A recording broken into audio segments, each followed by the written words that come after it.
தீபாவளினா பளிச்சிட ஞாபகத்துக்கு வர்றது பட்டு, பட்டாசு, பலகாரம். பலகாரம்னா ஞாபகத்துக்கு வர்றது மந்த்ரா கடலை எண்ணெய். அபார ருசி, ஆரோக்கியமான உடல் நலம். தீபாவளி அன்னைக்கு மட்டும் இல்ல, என்னைக்குமே கிச்சன்ல இருக்க வேண்டியது மந்த்ரா கடலை எண்ணெய் தான்.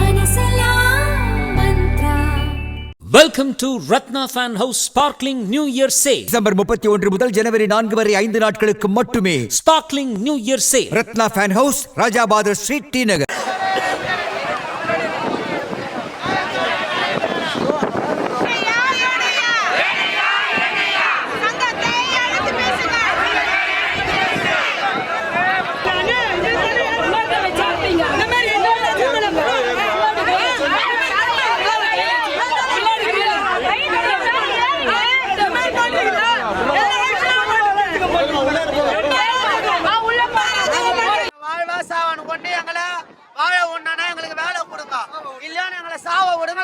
போடுங்க. எங்களுக்கு எப்ப பாரு இட்டு போறது அரெஸ்ட்னு சத்தத்துல வச்சு வெளியே தான் துரத்துறாங்க. எல்லாருக்கும் கண்ணு திறந்து பாக்குறாங்க, எல்லாத்துக்கும் எல்லாம் அறிவிக்கிறாங்க. அப்ப நாங்க கஷ்டப்படலையா? கொரோனால மட்டும் நாங்க வேலை செஞ்சல, புயலே வருதா புயல யார் கஷ்டப்பட்டோம்? அன்னைக்கு எங்களை தனியார் மயம் விட வேண்டியதானே? அப்ப நீங்க செய்ய வேண்டியதானே? அப்பா விட்டு இப்ப எங்களை பஞ்சிக்கிறீங்க, எங்க மனசுல ஈட்டி குத்துற மாதிரி பண்றீங்க. அடுத்த ஒரு கார்பரேட் கம்பெனி இப்ப சம்பாதிக்கிறதுக்கு இங்க விடணும் சொல்லுங்க. ஏன் உங்களால அரசாங்கத்தால் நடத்த முடியாதா?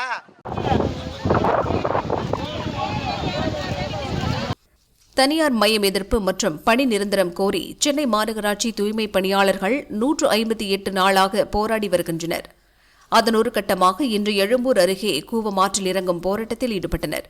கூவமாற்றில் இறங்கி பணியை நிரந்தரமாக்கி தர வேண்டும் என கோஷங்களை எழுப்பினர்.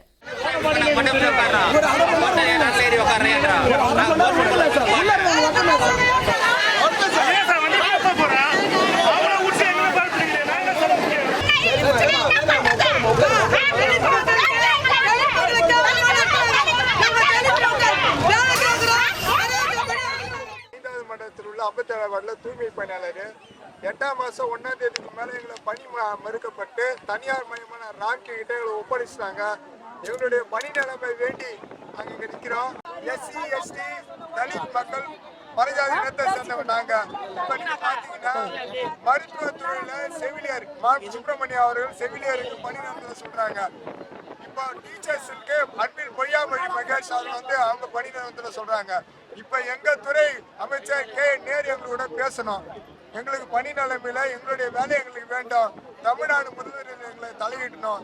இல்லைன்னா எங்களுக்கு நாங்கள் வாழ்வா சாவான்னு சொல்லிட்டு நாங்கள் பலகட்டமான போராட்டம், வங்கக்கடல் போராட்டம் மற்ற எல்லா விதங்களும் போராட்டம் தொடர்ந்துருக்கோம். இப்போ நாங்கள் எங்களுடைய பணி நிலைமை எங்களுக்கு வேண்டும்னு சொல்லிட்டு நாங்கள் மூவாத்துல நீங்க இறக்கி இருக்கோம். இந்த தமிழ்நாடு முதல்வர் எங்களுக்கு இறக்கும்.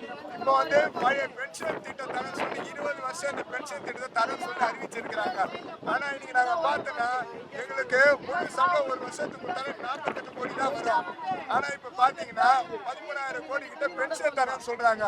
நாங்க ஏழை ஜெதி எஸ்சி மக்கள் தலித் மக்கள் இப்படிப்பட்ட மக்கள் நாங்க வேலை கொடுக்க மாட்டோம். முதலமைச்சர் விடாப்படியா நின்று ஜாதி ஆளுமையை காட்டுறாரா? எங்களுக்கு அவருடைய வேலையை கொடுங்கன்றது எங்களுடைய கோரிக்கை. எங்களுடைய இந்த ஜாதி மக்களை மட்டும் அவர் நசுக்கிறாரா? எங்களுக்கு தரமாட்டேன்னு நிக்கிறாரா?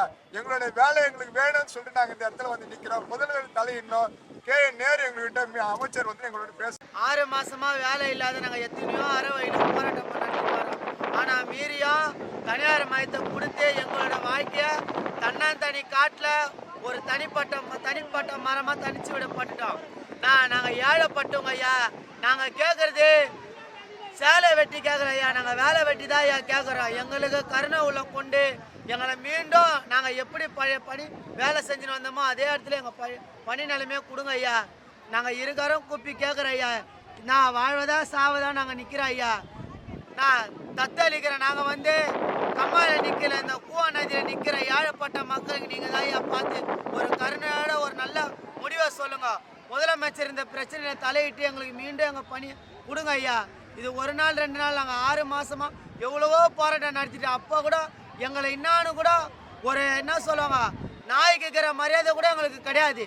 எங்களை அதோட கேவலமா நடத்துறாங்க. நாங்க எங்க போய் நின்னாலும் எங்களை கைது கைது கைது. நாங்க ஒண்ணு வாழ்வதா சாவதா இல்லையா? எங்களை தூக்கி எல்லாரும் புழல் ஜெயில வச்சிருக்காங்க. நாங்க போய் இருக்கிறோம் ஐயா.